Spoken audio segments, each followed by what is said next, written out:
મનરેગા યોજના હેઠળ ભરૂચ જિલ્લામાં જે કામો થયા હતા એ કામોમાં કોઈ ગેરરીતિ થઈ હતી એવી રજૂઆતના આધારે ડીડીઓ શ્રી ભરૂચે એક પ્રાથમિક ઇન્ક્વાયરી કરી હતી.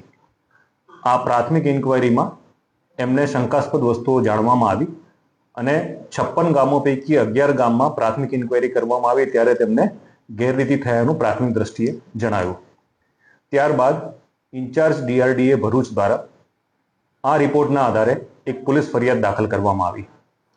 પોલીસ ફરિયાદ ભરૂચના એ ડિવિઝન પોલીસ સ્ટેશનમાં દાખલ કરવામાં આવી અને આ તપાસ શરૂ કરી ત્યારે તપાસ વિસ્તૃત હતી અને ઘણી બધી જગ્યાઓ કવર કરતી હતી ભરૂચ જિલ્લાની, એટલે એક તપાસ ટીમની રચના કરવામાં આવી હતી.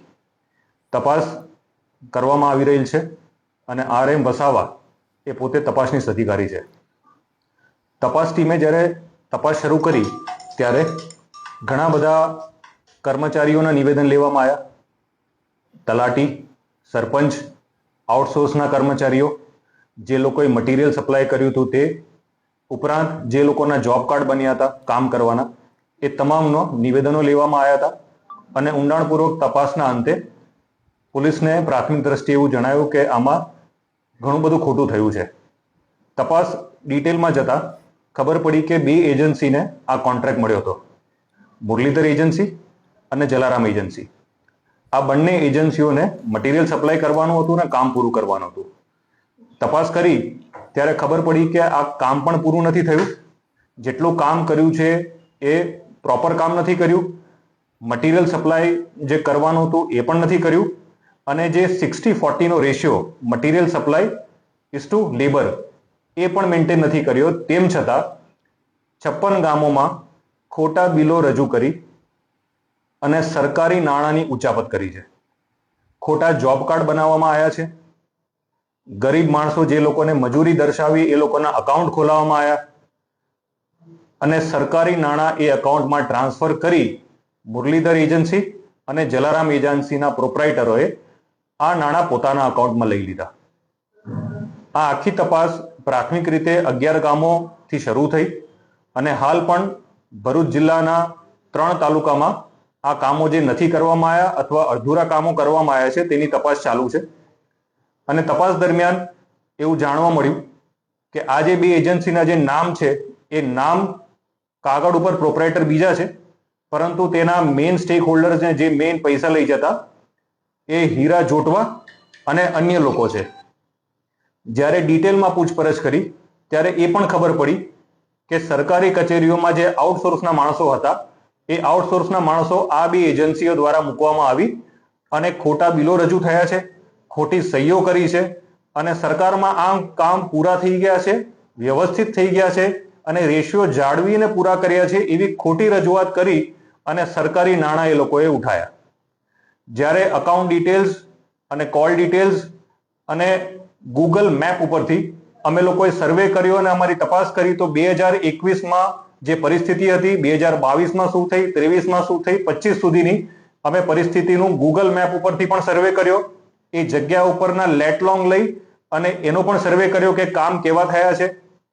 ઉપરાંત જે રીતે પ્રોસેસ પૂરી કરી સરકારી કચેરીને ડીડીઓ ઓફિસની અંદર અમે ડોક્યુમેન્ટ્સ ભેગા કર્યા, એ લોકોના બેંક અકાઉન્ટ ડિટેલ લેવામાં આવ્યા, એ લોકોના ઇન્ટર કોન્ટેક્ટ શું હતા એ ખબર પડી, એ લોકોના આઉટસોર્સના માણસો કયા વિસ્તારના હતા અને કેટલા એક્સપિરિયન્સ્ડ હતા એ ડિટેલ લીધી અને એના અંતે અમારી તપાસ ટીમે નિષ્કર્ષ ઉપર આવી કે આમાં જલારામ એજન્સી અને મુરલીધર એજન્સીની પાછળ પણ ઘણા લોકો છે કે જે સંડોવાયેલા છે અને જે લોકોએ આ સરકારી નાણાંની ઉચાપત કરીને પોતાના વપરાશ માટે પૈસા રૂપિયા લીધા છે.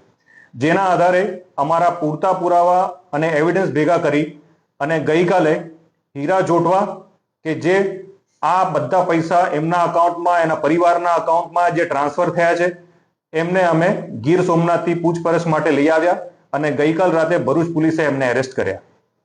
એ ઉપરાંત ટેકનિકલ ઓપરેટર હાંસોટનો રાજેશ ટેલર કે જે આ લોકો વતી તમામ ડોક્યુમેન્ટ ભેગા કરતો હતો, એ ડોક્યુમેન્ટ વેરિફિકેશનનું કામ એનું હતું, એ વેરીફાઈ કર્યા વગર ખોટા બિલ રજૂ કરતો હતો અને સરકારમાં એ નોંધ કરાવતો હતો કે આ બધા બિલો સાચા છે ને કામ પૂરું થયું છે. એ ખોટા માણસોએ આ બધું એવિડન્સ ભેગા કર્યા એટલે રાજેશ ટેલરને પણ અટકાયત કરી છે. ઉપરાંત જ્યારે હીરા જોટવાની અન્ય એજન્સીઓના બેંક ડિટેલ, કોલ ડિટેલ્સ અમે જોઈ તો એ પણ ખબર પડી કે હીરા જોટવાનો પુત્ર દિગ્વિજય જોટવા પણ આ સરકારી નાણાંની ઉચાપત કરી છે અને અત્યારે અમે થોડા સમય પહેલા એને ગીર સોમનાથથી અટકાયત કરી છે.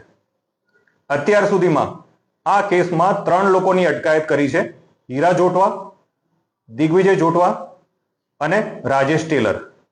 આગામી સમયમાં આ લોકોએ કઈ રીતે આ નાણાં એકત્ર કર્યા, કઈ રીતે આ લોકોએ મટીરિયલ સપ્લાય કર્યા વગર કામ પૂરા કર્યા અને કઈ રીતે આ લોકોએ આખું કૌભાંડ બહાર કર્યું છે, એ આખી કોન્સ્પિરસી આગામી સમયમાં અમે બહાર પાડશું. અને અન્ય આરોપી જે આ લોકો સંડોવાયેલા છે, એજન્સીઓના બંને માણસો આરોપી છે જ, એ ઉપરાંત કોણે કોણે આને સપોર્ટ કર્યો છે, છેક નીચેથી લઈને ઉપર સુધી કેટલા લોકો ઇન્વોલ્વ છે, એ તમામની પૂછપરછ કરી અને એ લોકોની ગુનાહિત કૃત્ય સામે આવશે તો એ લોકોની અટકાયત કરીશું. સર, અત્યાર સુધીની તપાસમાં કૌભાંડનો વ્યાપ કેટલો મોટો થઈ શકે છે અને ક્યાંથી થઈ શકે છે લાગે? હાલ પૂરતું ડીડીઓ શ્રી ભરૂચે 3 તાલુકાની ડિટેલ્સ આપી છે. 3 તાલુકાના 56 ગામોને આ એફઆઈઆર ના અંદર સમાવેશ કરવામાં આવ્યો છે. 7.5 થી 8 કરોડનો એપ્રોક્સિમેટ વેલ્યુ થાય છે આની. અને હજી આગામી દિવસોમાં ડીડીઓ કચેરી અન્ય જગ્યા ઉપર જે લોકોએ કામ કર્યા છે આ જ એજન્સીઓ, એનો પણ સર્વે કરી રહી છે. એ કચેરી દ્વારા જે ડિટેલ અમને આપવામાં આવશે અને બીજા તાલુકાનો ઇન્વોલ્વમેન્ટ હશે તો એનો વ્યાપ એ કક્ષામાં પણ આગળ વધશે.